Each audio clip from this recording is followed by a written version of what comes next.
welcome everybody. It's a real pleasure for me to be moderating such a fantastic panel this morning. We are on a mission for planet Earth, and who better to talk to than my two guests this morning. We have Carolyn Lucas, who's the first Green MP for Brighton Pavilion in the UK. Carolyn, of course, needs no introduction for most of the viewers, but a few things that I'd like to highlight as a climate scientist is that she's been a long-time advocate for both a green economy and the need to deal with climate change. She's been the chair of the all-party parliamentary group on climate change, and of course has been extraordinarily active on that. Carolyn, I'd like to turn it over to you and have a keynote for us, and good morning and welcome.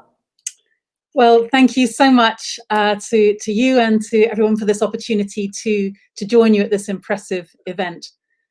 The title of this session, On a Mission for the Earth, reminded me of a video that was released in the run-up to the Paris climate talks. It was entitled Call to Earth, and it was put together by some of the world's best astronauts as a message to world leaders. And the Dutch astronaut, Wubbo Ockels, was among them. And he said this: "Suppose I can transfer the experience which I have to you. Then you would go out and see the Earth. And when you have, let's say, the spirit and the insight and the attitude of an astronaut, you start to love the Earth. And if you really love something, you don't want to lose it. Our Earth has cancer. I have cancer too." And he died actually the day after recording that message. But recognizing our burning desire to protect what we love feels particularly relevant right now, as does the incredible power of human cooperation and collaboration to do just that, when and if we put our hearts and our minds to it. I think COVID-19 has exposed the reality that our own health is inextricably linked to the health of our fellow humans and the health of our planet. It's been a brutal wake-up call that we must get off our catastrophic collision course with nature.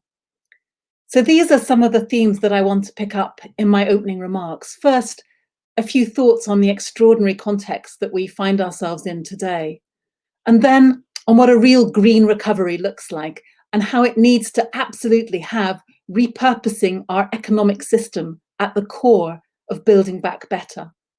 And then a few reflections on business leadership, which is something that I hope to learn more about in our proceedings today. So on context, of course, it is pretty grim. Half a decade after the Paris climate talks, global emissions have continued to rise. We have more to do and less time to do it in. And as the wonderful US climate leader Bill McKibben says, when it comes to climate, winning slowly is the same as losing. So climate impacts clearly haven't paused for lockdown. A few weeks ago, for example, the Indian city of Kolkata was devastated by a cyclone that killed at least 84 people, 14 million people were left without power, and the West Bengal's chief minister said, "This is a bigger disaster than COVID-19. The killing of George Floyd and the growth of Black Lives Matter are showing that solidarity, active anti-racism, and systemic and institutional change are needed more than ever. And I want to say that we must not keep our work on climate and nature in a separate box marked green. If we choose, it's clearer than ever that we can turn things around. There are so many reasons to act with love and hope in our hearts. And first of all of those, is exactly the community action and solidarity that we've seen in response to the COVID crisis. It's shown that, in fact, human beings do have compassion and cooperation at our hearts. When you see the mutual aid groups that have sprung up, when you've seen businesses adapting their production lines so that they can produce the protective equipment instead, I think you get a real sense that human beings are cooperative by nature. Governments have intervened in ways that were inconceivable just 3 months ago. That gives me cause for hope. We've seen that when governments choose to, they can act with speed and scale, and they can discover the so-called famous money tree, the magic money tree at the bottom of the garden that through the years of austerity we were told didn't exist. Well, it turns out that when governments choose to, they can act. And then there's been an incredible range and number of voices demanding a green recovery, including just last week, over 200 UK businesses and investors writing to our Prime Minister. And finally, then there's the young people who are showing the way. And I want to pay tribute to the school climate strikers who have shifted public opinion so dramatically in recent months. And so my first point for this morning is that tipping points exist in society and in our hearts and minds, as well as in the climate system. And it feels that we might just be at exactly such a tipping point right now. That's not to say that there isn't still a huge amount to do, and there's nothing inevitable about getting this right. But political failure, I think, is all too often a failure of imagination. And it feels like this crisis has stretched our powers of imagination like nothing before. And our job now is to make what has for so long seemed politically impossible, politically inevitable instead. And along the way, it's going to be important to celebrate success. And it might seem like a small thing, but I just want to share with you the news that a new GCSE, a new qualification in natural history, has just launched for consultation here in the UK. And it's a campaign dear to my heart, first proposed by the writer and naturalist Mary Colwell in 2011. It's something I've pushed for in Parliament for many years. And now it looks like it might just happen.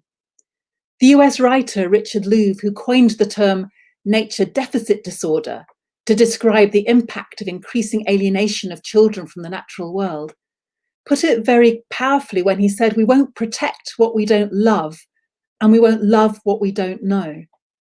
And that's why it's so important that young people have the opportunity to take a natural history GCSE in order to learn about the living world and to know about it, about specific organisms, about field observation skills, about conservation, about how nature influences art and culture.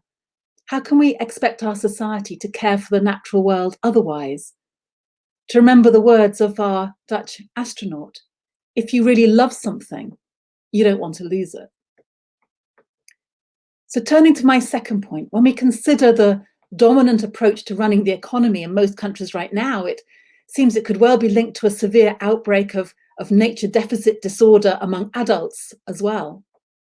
As we start to emerge from the peak of this pandemic, there must be no going back to business as usual, because it's business as usual that has failed the vast majority of people and trashed the planet in the process. Policies like a Green New Deal are a once-in-a-generation opportunity to transform the infrastructure of our society at the speed and the scale that the science demands, and in the process, to fix an economic model that is fatally broken. And if we're to build back better, there's no shortage of evidence that the best way to get people back to work, to create good quality jobs, to make our communities more resilient to future shocks, is precisely investment in a green economy. Retrofitting homes, transforming transport, a more local and nature-friendly food and farming system, circular, zero-waste business models. From now on, our economic plan must be our climate and nature plan too. But that is not enough. What we also need to do is some deeper rewiring, repurposing, and reimagining of our economy as well. Now, that's something that school striker Greta Thunberg told world leaders at the UN Climate Summit last year. We are in the beginning of a mass extinction, she said, and all you can talk about is money and fairy tales of eternal economic growth. Well, I think she was spot on. This is the moment that we need to repurpose our economy, to give top priority to the health and well-being of people and nature rather than GDP. We need a goal that is better than growth. Now, some of the world's leading scientists delivered a warning to governments in April on exactly this issue, and I want to quote what they said. As with the climate and biodiversity crises, recent pandemics are a direct consequence of human activity, particularly our global financial and economic systems based on a limited paradigm that prizes economic growth at any cost. We have a small window of opportunity in overcoming the challenges of the current crisis to avoid sowing the seeds of future ones. So now is the time to shift to a well-being economy. And the good news is that it's beginning to happen. For example, under the Wellbeing Economy Governments Partnership, or WeGo, ministers and officials are coming together to collaborate on well-being economy policies and to define national success using different indicators, things like equality, employment, mental health, and natural capital, rather than the growth rate of GDP. The City of Amsterdam is adopting so-called donut economics to guide decision-making through and beyond the pandemic. New Zealand enacted the first ever wellbeing budget last year, and next month's stimulus package from the UK Treasury needs to take a leaf out of that book. Getting the next 10 years right cannot be just about incremental policy, regulatory and fiscal changes, vital as they are. Now is the time to repurpose the economy and recalibrate how we measure economic success. It's time for a well-being economy, one that is designed to deliver human and ecological well-being. So finally, turning to a few reflections on what all of that means for business leadership. Well, it is great to see so many businesses, frankly, way ahead of the Westminster government on the question of purpose and measuring what matters. As entrepreneurs and investors, I'm sure you're busy trailblazing the alternatives, showing what thriving business and a post-growth well-being economy looks like. And there's no shortage of environmental activism in the business community. For example, there's We Mean Business, B Corp, and Business Declares. The Wellbeing Economy Alliance is also working with dozens of companies, including on what they call 7 dimensions of business leadership. And I'll highlight just a few because there are strong parallels with what governments need to be doing too. For example, redefining success so that the driving force of a business is to serve people and the environment. Redefining ownership and governance, delegating decisions to places where the people are affected. Community and stakeholder relationships based on mutual benefits rather than extraction. And products that are not simply designed to minimize negative impact and sustain the status quo, but are rather designed for positive impact. In other words, they are not just sustainable, but regenerative. Now, some of these link to a whole separate strand of green recovery around improving democracy, around giving citizens a real say and handing power back to communities. But a point that stood out from the business of well-being work is this observation. A business that will succeed is one that is able to make decisions that favour people and the planet, even where there might be a trade-off with the goal of profit maximisation. Now, again, to me, there's a strong parallel with what government should be doing with their economic recovery plans. Can governments make public policy and spending decisions that favour the health and well-being of people and planet, even when there might be a trade-off with short-term GDP growth? Well, the good news from our experience of the COVID crisis is that in many cases, the answer has been yes. And so our challenge now is to make sure that that answer is yes in the longer term too, so that the well-being of people and ecosystems becomes our ultimate economic goal. And all of you have an incredibly important and influential role to play in making that happen. And when it comes to public opinion, a user poll last month showed more than 8 in 10 people in this country think the UK should prioritise health and well-being above growth, with over 6 in 10 opting for social and environmental outcomes above economic growth afterwards, after the pandemic too. And so that to me is a very encouraging reflection of where we are right now, and I think a good point to end on. Well, thank you, Carolyn, and thank you for those reminders of the words from Wubbo Ockels, the Dutch astronaut. He was a friend and colleague of mine and was always a source of tremendous inspiration for those of us from the scientific community working on sustainability. Jack, I'd like to introduce Jack Harries now. Jack, you have been a YouTube star from the age of 18, which for me seems completely remarkable since I can often not seem to work the internet very well. And you're also the global ambassador for WWF. You're the Antarctic ambassador for Greenpeace. You've been all around the world, places like Greenland. I'm a polar scientist too, so appreciate the work that you're doing and the voices that you're raising on climate change to a different audience than maybe scientists reach.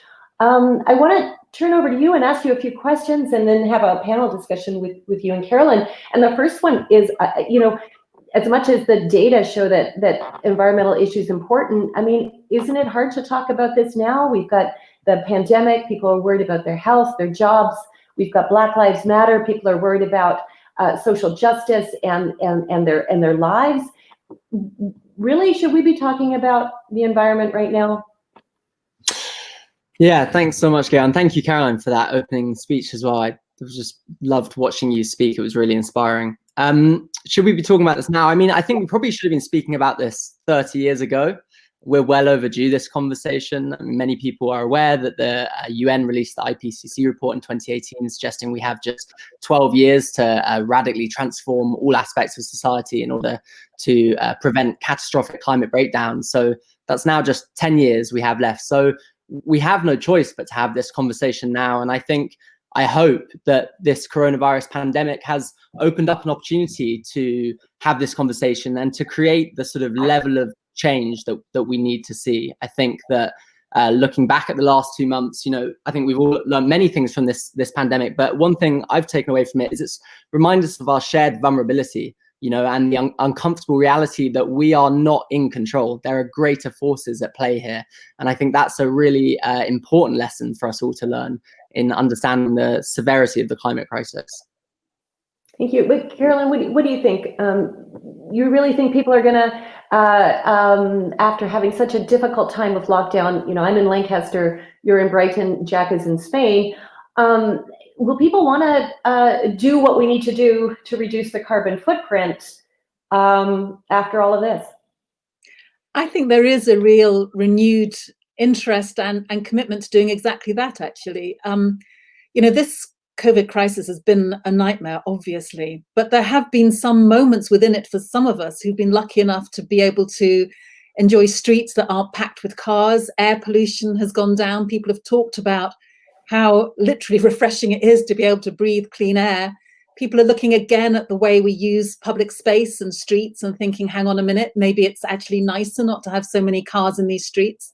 They're looking again at the issue of green space and recognizing really that people should have a right to green space because it is so vital for our physical and mental well-being. And for people who've had to go through this crisis without access to a garden, that access to public realm green space has been literally a lifesaver. So I think actually this moment has been one where some of us, and I appreciate that's a luxury for those of us who haven't been on the front line in the NHS, for example, but for some of us, we have been able to take stock a little bit and to recognize what we really value. And I think a lot of people are thinking, hang on a minute, how much do I value, commuting for hours every day?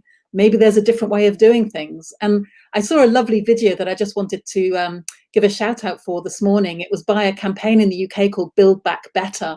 They have a lovely little video where they say, if your house has just been knocked down, would you really build back exactly the same? Would you really build back drafty windows and a leaking roof? Or would you actually, maintain what you loved, maybe your fireplace and the place where your cat sat in the sun? But wouldn't you also take this opportunity to try to make things better in the future? And I think that is something that is really resonating with a lot of people right now. Well, I also hear this a lot about building back better when I talk to senior business executives. The World Business Council for Sustainable Development, for example, is launching also Building Back Better. We hear the World Economic Forum also suggesting the same thing. Do you think that companies are also prepared when they also need to, get people to buy stuff again? How are they going to degrowth that business model? And are they in support really of the low carbon economy? Is that for me? Yeah, we'll start with you. Well, the jury is out, I suppose, to some extent, but I am struck by how in so many respects business tends to be ahead of where governments are on this. They tend to be thinking more long term. And obviously a business needs to keep in business, but different models of business I think are being experimented now in a way that we haven't seen for years in terms of having social purpose as a real goal and building in things like durability and resilience into products. And of course, we need a regulatory framework that is going to make sure that the laggards do the same as well. So you need to have a bottom line of regulation to make sure that everybody is moving. But I think there are some extraordinary businesses out there, certainly here in Brighton, that are already experimenting with different ways of supporting their staff and of keeping staff with them. And some of that might be, for example, about a 4-day week, although paying them for 5 days and recognizing that the productivity gains that you get in that time and the returns in terms of staff loyalty and creativity are paid for by doing that. As well as recognizing that that the public are moving as well, and this sense that we just want to throw away culture, I think, is going away. So many repair shops are springing up right across the country. You know, people are getting really fed up with the idea that a product has a lifespan of just a few years maximum. So I think we could be on the cusp of something different. As I said in my speech, there's nothing inevitable about it, and I'm not being naive about it. And certainly, we're going to need regulation to underpin it. But I do sense that there is a different feeling out there right now. Fantastic. And Jack, what do you think? The youth and millennial voices, they're powerful. They're going to pick up the cost of both the pandemic and of climate change. How are they going to help? I think we're seeing the youth voices is one of the most, if not the most powerful voices in this conversation. You know, I've marched out in the street alongside thousands of young people as they've held our governments accountable. And to be frankly honest, it's the only thing that gives me hope. And I think, you know, when you talk about businesses that don't adapt to reflect the environment and ecological crisis just won't be relevant in the next few years. And we're seeing my generation demand that from brands. They're demanding transparency. They want to know where their foods come from, where their clothes come from, where these materials are going to go once we're done with them. You know, I'm often amazed by like 20-year-olds, and when I go and speak in schools or speaking to other young people, how aware they are of what's going on and how demanding they are. And so I think that, you know, it's up to corporations and businesses to respond to that if they want to have a future as a business. Yeah. And do you think that the youth vote is out there going to be voting on environmental issues in a way, or, you know, there is always the idea that youth are not voting enough and they could make a tremendous difference. How do you think that will change, you know, not just in the UK, but globally? It's an important year for voters. So what do you think, and what's your role in that? Is that to me? Yeah. I think everything we're seeing happening in the world right now is waking young people up and the importance of participating in democracy. We're seeing that happen in America right now. We've seen that happen before with Extinction Rebellion taking over London. I think young people are waking up and realizing that they have to have a say in politics. And of course, the way to do that is through voting. So I hope that it will lead to a huge increased participation in voting for young people. Need, if I can just come in there, we do need a fairer voting system, both in the US and in the UK, because, you know, sometimes people get really angry, and I've shared the frustration, you know, why aren't more people voting? But in many seats, unfortunately, both here and in other countries, you know that the same person is going to get back time and again because we don't have a fair voting system. I think that if we had that fairer voting system, you would see far more people taking part in the electoral system. And on a personal basis, I think you'd also see a lot more votes for the Green Party too. Yeah, I agree with that. Now we are shortly going to move to the second part of this session, which is a Q&A, getting questions from the audience. So audience members that have submitted, stay tuned. I just wanted to give both Carolyn and Jack a brief moment where they could maybe tell us that what are your main lessons from lockdown and how does that inspire your work as you move forward? And let's start with you, Jack. Sure. Yeah, I've been doing a lot of reflecting on what we can learn from this pandemic. I think one of the main lessons is that we need to listen to the science. You know, that is true of coronavirus, and it's true of the climate crisis too. We've seen what happens when we perceive, when we come together against a common enemy. You know, we've seen the speed at which governments can act when we perceive a threat to be real. But we've also seen what happens when we wait too long to act and the devastating consequences of that. And the last thing I'll say as well is it's highlighted the need for a just transition. You know, at first coronavirus was called the Great Equalizer. We know that that's not true. The poorest and most vulnerable in society have suffered disproportionately. In America, we know that African Americans are dying at a far higher rate than any other ethnicity. So as we enter the next 10 years, we have to make this huge transition, but we have to do it in a way that doesn't leave people behind and in fact creates jobs and new economic opportunities. In other words, the Green New Deal. Fantastic. And Carolyn, lesson from lockdown? Well, I think Jack put it very eloquently, and I agree with all of that. And I guess I would just underline this sense that we shouldn't censor ourselves in thinking that what we want is impossible. You know, who would have thought that, for example, the government would overnight write off all of NHS debt, or that would take industries back into public ownership overnight, or that would be paying the salary of so many workers. And suddenly it just makes me think that, you know, governments can act in a positive way when they feel the pressure to do so. And so I think that we just absolutely need to grasp hold of that sense that we can change things, and we can imagine things like a universal basic income that we've been told for years isn't possible, or the kind of more ambitious action that we need on climate change. These things are possible, and we need to fight for them. I agree. The impossible has become possible in both senses of the word. So on that note, I think we're closing the panel discussion, and we'll shortly be opening the Q&A. Thanks. Want access to more CogX videos? Subscribe now for free at cogx.co.